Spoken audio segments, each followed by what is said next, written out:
अब इसके बाद आचार्य चरक ने प्रथम अध्याय के 90 श्लोक में 5 प्रकार के नमक का वर्णन किया गया है। ये कौन से हैं? सवर्चल, सैंधव, विड, सामुद्रिण, औद्भिज्जा, अर्थात काला नमक, सेंधा नमक, विड नमक, औद्भिद नमक और सामुद्र नमक। ये 5 प्रकार के नमक बताए गए हैं। इनका सामान्य गुण बताए गए हैं कि प्रॉपर्टी क्या है। वह है स्निग्धानि उष्णानि तीक्ष्णानि दीप्नानि आलेपनार्थे युज्यन्ते स्नेह स्वेद विधौ अधोभाग ऊर्ध्वभागेषु निरूहेषु अन्वासने अभ्यंजने भोजनार्थे शिरस्सुरेशने शस्त्रकर्माणि वर्त में अंजन उत्सादन अजीर्णान आनाह वार्ते गुल्मे शूले तथा उदरे उक्तानि लवणानि।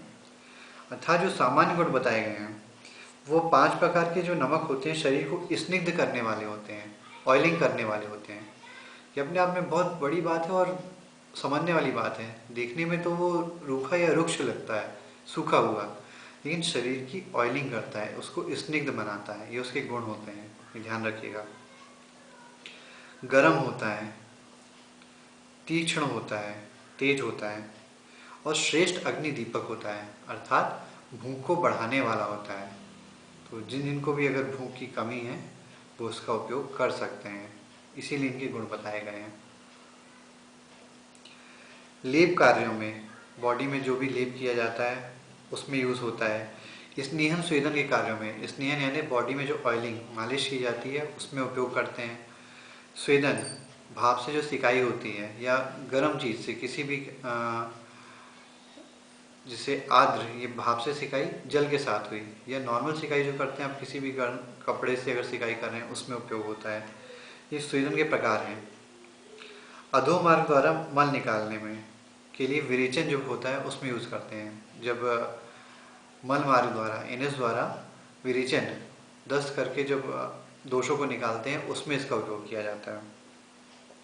ऊर्ध्वमार्ग द्वारा मलों को निकालने में, जब कफ बहुत अधिक बढ़ गया है तो उसको वमन द्वारा निकालने के लिए इसमें साथ में इसका उपयोग किया जाता है।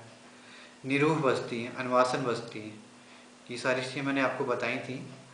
निरूह बस्ती जो मल को निकालने में, दोषों को बाहर निकालने में, और अन्वासन बस्ती ब्रंगड़ करने में, बल देने में उपयोग की जाती है। ये सब एनएस के माध्यम से मल मार्ग द्वारा औषधि दी जाती है, इसमें इसका उपयोग करते हैं।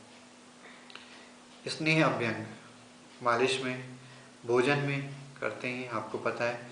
शिरोविरेचन कर्म में, जब शिरोरोग जो होते हैं उसके लिए चिकित्सा में विरेचन कर्म किया जाता है नस्य द्वारा, तो बहुत तीक्ष्ण उसमें यूज़ किया जाता है, तो उसको शिरोविरेचन कहते हैं। तो नेज़ल ड्रॉप वगैरह इसमें यूज़ करते हैं।